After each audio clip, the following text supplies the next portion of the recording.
حدیث رسول ہے، نبی کریم صلی اللہ علیہ وسلم نے ارشاد فرمایا، جو کوئی مدینے کے لوگوں کو نقصان پہنچانے کا ارادہ کرے گا، اللہ اسے ایسے پگھلا دے گا جیسے پانی میں نمک پگھلتا ہے۔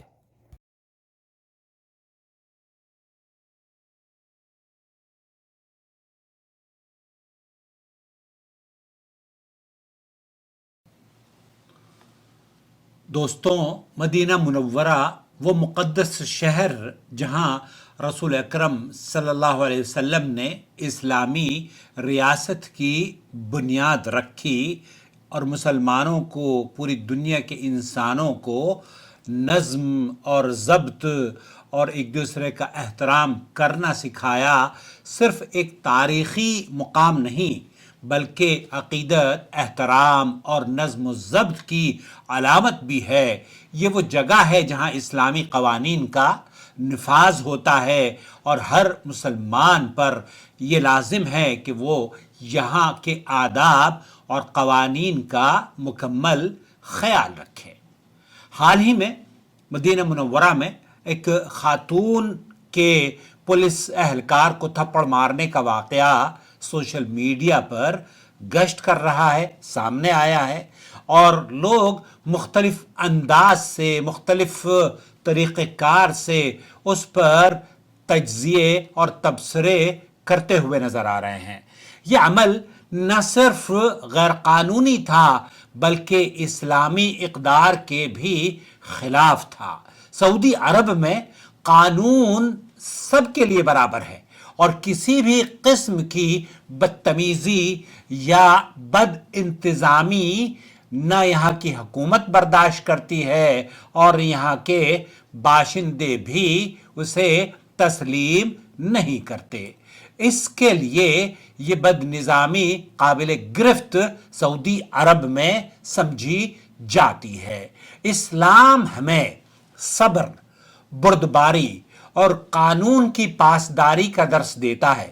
قرآن کریم میں اللہ عز و جل یہ ارشاد فرماتا ہے، یا ایھا الذین آمنوا اطیعوا اللہ واطیعوا الرسول واولی الامر منکم، اے ایمان والو، اللہ کی اطاعت کرو اور اس کے رسول کی اطاعت کرو اور ان کی جو تم میں سے صاحب امر ہوں۔ سورہ نساء کی آیت نمبر 59۔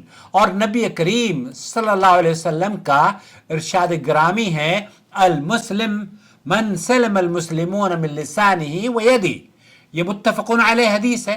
مسلمان وہ ہے جس کی زبان اور ہاتھ سے دوسرے مسلمان محفوظ رہیں۔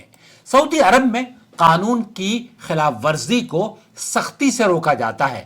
پولیس اہلکاروں کو عوام کے تحفظ اور امن اور سلامتی اور امن و امان کو قائم رکھنے کے لیے حرمین شریفین میں تعینات کیا جاتا ہے۔ اگر کسی کو کوئی شکایت ہو تو اسے قانونی راستہ اپنانے کا حق بھی یہاں کا نظام دیتا ہے، نہ کہ بدتمیزی یا ہاتھا پائی کا سہارا لے کر اپنا بھی مذاق بنائے اور اپنے ملک کا بھی ایک غلط چہرہ پوری دنیا کے سامنے پیش کرے۔ ایسا رویہ نہایت ہی خطرناک ہے۔ مدینہ منورہ میں ایسا واقعہ نہ صرف قانونی خلاف ورزی پر مبنی ہے بلکہ اس سے مقدسے جو ہمارے مقامات مقدسہ ہیں ان کی حرمت بھی مجروح ہوتی ہے۔ ایسے اقدامات معاشرتی بے چینی کا باعث بھی بنتے ہیں اور امن اور سلامتی کو نقصان پہنچاتے ہیں۔ اسلامی اخلاقیات کے منافی رویے امت مسلمہ کی شبیہ کو بھی یہ خراب کرنے کی وجہ بنا کرتے ہیں۔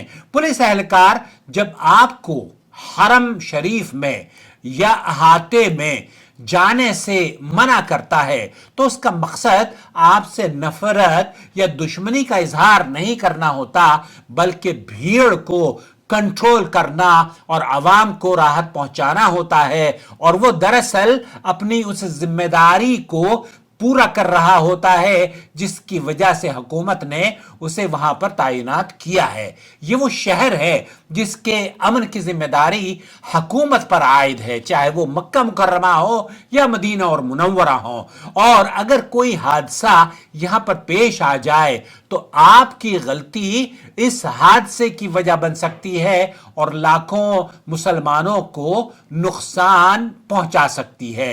یہاں کچھ لوگ تو اللہ کی عبادت کی غرض سے آتے ہیں، وہ اپنا مقصد حاصل کرتے ہیں اور واپس چلے جاتے ہیں، لیکن کچھ لوگ اس امن کے ملک میں اور شہر میں خاص طور پر ایک خاص ایجنڈا لے کر داخل ہوتے ہیں۔ وہ نہ صرف اپنے آپ کو ہلاکت اور نقصان سے دوچار کرتے ہیں بلکہ اپنے ملک کی بھی بے عزتی کا سبب بنتے ہیں۔ سعودی حکومت اور یہاں کے باشندے ہمیشہ زائرین کا خیر مقدم کرتے ہیں۔